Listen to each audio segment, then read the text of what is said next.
Yeah, so the only people that were supposed to touch anything holy were the priests. And I hope those priests back then weren't like the priests that be touching on little boys. Like, who came up with that? And so it supposedly was commanded through Moses.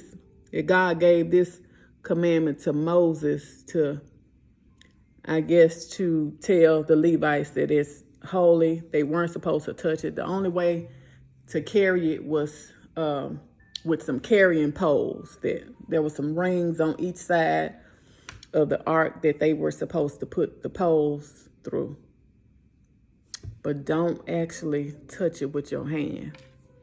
So, I had to go and see where this Ark of the Covenant is today.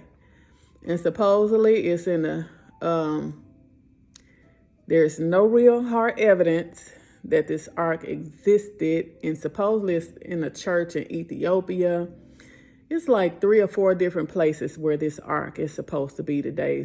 Somebody, somewhere where I did some research, it's supposed to be buried in a mountain. Just all kinds of stories. So that was kind of one that stood out to me. And then another one, I don't want y'all to lose y'all stuff when I say this next. I'm reading the same Bible. For those of you, just read your Bible. I'm reading it. And that's why I'm feeling the way that I'm feeling, because I'm reading it and I am,